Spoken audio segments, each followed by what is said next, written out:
Hi ಎಲ್ಲರಿಗೂ. ಇದು ನೋಡಿ, ನಮ್ಮ ಮಹಾಲಕ್ಷ್ಮಿ ದೇವಿಗೆ ತುಂಬ ಪ್ರಿಯವಾದಂಥ ಪಾಯಸ. ನನ್ನ ಚಾನಲ್ ಇನ್ನೂ ಸಬ್ಸ್ಕ್ರೈಬ್ ಮಾಡಿಲ್ಲ ಅಂದರೆ ಪ್ಲೀಸ್ ಸಬ್ಸ್ಕ್ರೈಬ್ ಮಾಡ್ಕೊಂಡು ನೋಡಿ. ನನ್ನ ಚಾನಲ್ಗೆ ಸಪೋರ್ಟ್ ಮಾಡಿ, ವೀಡಿಯೋಸ್ನ ನೋಡಿ. ಇದು ಏನು ಪಾಯಸ ಅಂದರೆ, ಇದು ನಾನು ತುಂಬ ಮಾಡ್ತಾಯಿರ್ತೀನಿ. ತುಂಬ ಒಳ್ಳೆಯದು ಪಾಯಸ. ನಾವು ಒಬ್ಬಟ್ಟು ಮಾಡಿದರೂ ಕೂಡ ಈ ಪಾಯಸ ಮಾಡಿ ಇಡ್ತೀನಿ ನಾನು ನೈವೇದ್ಯಕ್ಕೆ ಅಂತ. ತುಂಬ ಇಷ್ಟ ಇದು ಮಹಾಲಕ್ಷ್ಮಿಗೆ, ಲಕ್ಷ್ಮೀ ದೇವಿಗೆ ತುಂಬ ಅಂದರೆ ತುಂಬ ಇಷ್ಟ. ಇದು ಗೋಧಿ ಪಾಯಸ. ಮಾಮೂಲಿ ಅಂಗಡಿಲಿ ಸಿಗುತ್ತೆ ಗೋಧಿ ನುಚ್ಚು, ತಂದು ಅದನ್ನು ಏನೂ ಇಲ್ಲ, ಸ್ವಲ್ಪ ಹುರ್ಕೋಬೇಕು. ನೋಡಿ, ಇವಾಗ ನಾನು ಹಿಂಗೆ ಹುರಿತಾ ಇದ್ದೀನಲ್ವ, ತೋರಿಸ್ತೀನಿ ನೋಡಿ ಲಾಸ್ಟಲ್ಲಿ ಎಷ್ಟು ಹುರಿದಿರಬೇಕು ಅಂತಲೂ ತೋರಿಸ್ತೀನಿ. ನೋಡಿ, ಅಲ್ಲೆಲ್ಲ ವೈಟ್ ಆಗಿದೆ ನೋಡಿ, ಸಣ್ಣ ಗೋಧಿ ಎಲ್ಲ ವೈಟ್ ಆಗಿರುತ್ತೆ.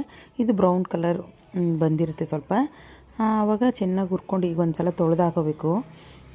ಆಮೇಲೆ ನೀರು ಇಟ್ಬಿಟ್ಟು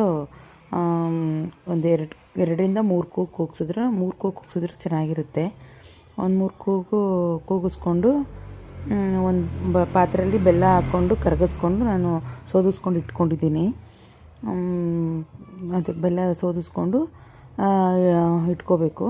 ಆಮೇಲೆ ಬೆಂದಿರುತ್ತಲ್ಲ, ಗೋಧಿ ನುಚ್ಚು ಬೇಯಿಸಿರ್ತೀವಿ ನೋಡಿ, ಇದನ್ನು ಗೋಧಿ ನುಚ್ಚು ಅದರೊಳಗಡೆ ಹಾಕೋಬೇಕು. ಬೆಲ್ಲ ಇದು ನೀರಲ್ಲಿ ಕರಗಿಸ್ಕೊಂಡು ಸೋದಿಸ್ಕೊಂಡು ಇಟ್ಕೊಂಡಿರ್ತೀವಲ್ಲ, ಅದರೊಳಗಡೆ ಹಾಕ್ಕೊಂಡು ತಿರುಗಿಸ್ಕೋಬೇಕು.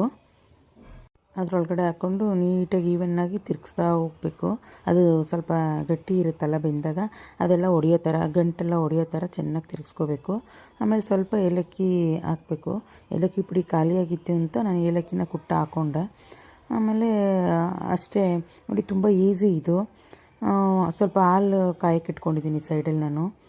ಹಾಲು ಇಟ್ಕೊಂಡು ನೋಡಿ, ಇದು ಬೇಯ್ತಾ ಇದೆ ಈ ಕಡೆ. ಗೋಧಿ ನುಚ್ಚಿಂದು ಮತ್ತು ಬೆಲ್ಲ, ಗೋಧಿ ನುಚ್ಚು, ಏಲಕ್ಕಿ ಅಷ್ಟೇ, ಇನ್ನೇನು ಇಲ್ಲ, ಸಿಂಪಲ್ ಇದು. ರೆಸಿಪಿ ಕೂಡ ಬೇಗ ಮಾಡ್ಕೋಬೋದು. ಇವಾಗ ತುಂಬ ಗಡಿಬಿಡಿ ಇರ್ತೀವಿ, ಪೂಜೆಗೆ ಇನ್ನೇನು ಲೇಟಾಗೋಗಿರುತ್ತೆ, ಅವಾಗ ಏನು ನೈವೇದ್ಯ ಮಾಡೋದು ಅಂತಲೇ ಗೊತ್ತಾಗಲ್ಲ. ಈ ಥರ ಗೋಧಿ ನುಚ್ಚಿದ್ರೆ ಆರಾಮಾಗಿ ಮಾಡ್ಕೋಬೋದು. ನೋಡಿ, ಹಾಲು ಸೇರಿಸ್ಕೋಬೇಕು. ಹಾಲು ಸೇರಿಸ್ಕೊಂಡು ಚೆನ್ನಾಗಿ ತಿರುಗಿಸ್ಕೋಬೇಕು. ಮೇಲೆ ಕೆಳಗಡೆ ಮಾಡಿಕೊಂಡು ಚೆನ್ನಾಗಿ ತಿರುಗಿಸ್ಕೊಂಡ್ಮೇಲೆ ನೋಡಿ ಎಷ್ಟು ಚೆನ್ನಾಗಿರುತ್ತೆ ಅಂದರೆ, ತಿನ್ನೋಕ್ಕೂ ತುಂಬ ಚೆನ್ನಾಗಿರುತ್ತೆ ಇದು ಪಾಯಸ. ನಾನು ವೈಭವ ಲಕ್ಷ್ಮಿ ಪೂಜೆ ಮಾಡಿದಾಗಲೂ ಲಾಸ್ಟ್ ವಾರ ಎಲ್ಲರಿಗೂ ಒಬ್ಬಟ್ಟು ಊಟ ಎಲ್ಲ ಮಾಡಿರ್ತೀನಿ. ಅದ್ರ ಜೊತೆ ಇದು ಇದ್ದೇ ಇರುತ್ತೆ ಪಾಯಸ. ಬಂದವ್ರಿಗೂ ಪಾಯಸ, 8 ಜನ ಮುತ್ತೈದೆಯರೆಲ್ಲ ಬರ್ತಾರಲ್ಲ, ಅವ್ರಿಗೆಲ್ಲ ಇದು ಇದ್ದೇ ಇರುತ್ತೆ. ಮಾಡ್ತಾಯಿರ್ತೀನಿ ನಾನು. ಆಲ್ಮೋಸ್ಟ್ ನಾನು ಲಕ್ಷ್ಮೀ ಪೂಜೆ ಇದೆಲ್ಲ ಪೂಜೆ ಮಾಡಿದಾಗೆಲ್ಲ ಜಾಸ್ತಿ ನಾನು ಗೋಧಿ ಪಾಯಸನೇ ಮಾಡೋದು. ತುಂಬ ಒಳ್ಳೆಯದು, ತುಂಬ ಈಸಿ ಕೂಡ ಮಾಡೋದಕ್ಕೆ. ಇಷ್ಟೇ, ಇನ್ನೇನಿಲ್ಲ, ಹಾಲು ಹಾಕ್ಕೊಂಡು ಚೆನ್ನಾಗಿ ತಿರುಗಿಸ್ಕೊಂಡು ತುಪ್ಪ ಹಾಕ್ಕೊಂಡಿದ್ದೀನಿ. ಇದು ದ್ರಾಕ್ಷಿ, ಗೋಡಂಬಿ ಮತ್ತು ಬಾದಾಮಿ ಎಲ್ಲ ಹಾಕ್ಕೊಳ್ಳುತ್ತೆ. ತುಪ್ಪದಲ್ಲಿ ಚೆನ್ನಾಗಿ ಕರ್ಕೋಬೇಕು, ಬಾದಾಮಿ, ಗೋಡಂಬಿ, ದ್ರಾಕ್ಷಿ ಎಲ್ಲ ಕರ್ಕೊಂಡು ಆ ಪಾಯಸದೊಳಗಡೆ ಹಾಕ್ಕೊಂಡು ಚೆನ್ನಾಗಿ ತಿರುಗಿಸ್ಕೊಂಡ್ರೆ ಮುಗೀತು, ಇನ್ನೇನಿಲ್ಲ. ಇಷ್ಟೇ ಈಸಿ. ಇಷ್ಟೇ ನೋಡಿ, ತುಂಬ ಈಸಿ ಇದು. ನೋಡಿ, ಚೆನ್ನಾಗಿ ಇದನ್ನೆಲ್ಲ ಎಣ್ಣೆಲಿ ತುಪ್ಪದಲ್ಲಿ ಕರ್ಕೊಳ್ಳೋಣ. ತುಪ್ಪದಲ್ಲಿ ಕರ್ಕೊಂಡು ಪಾಯಸದೊಳಗಡೆ ಹಾಕ್ಕೊಂಡು ತಿರುಗಿಸ್ಕೊಂಡ್ರೆ ಮುಗೀತು.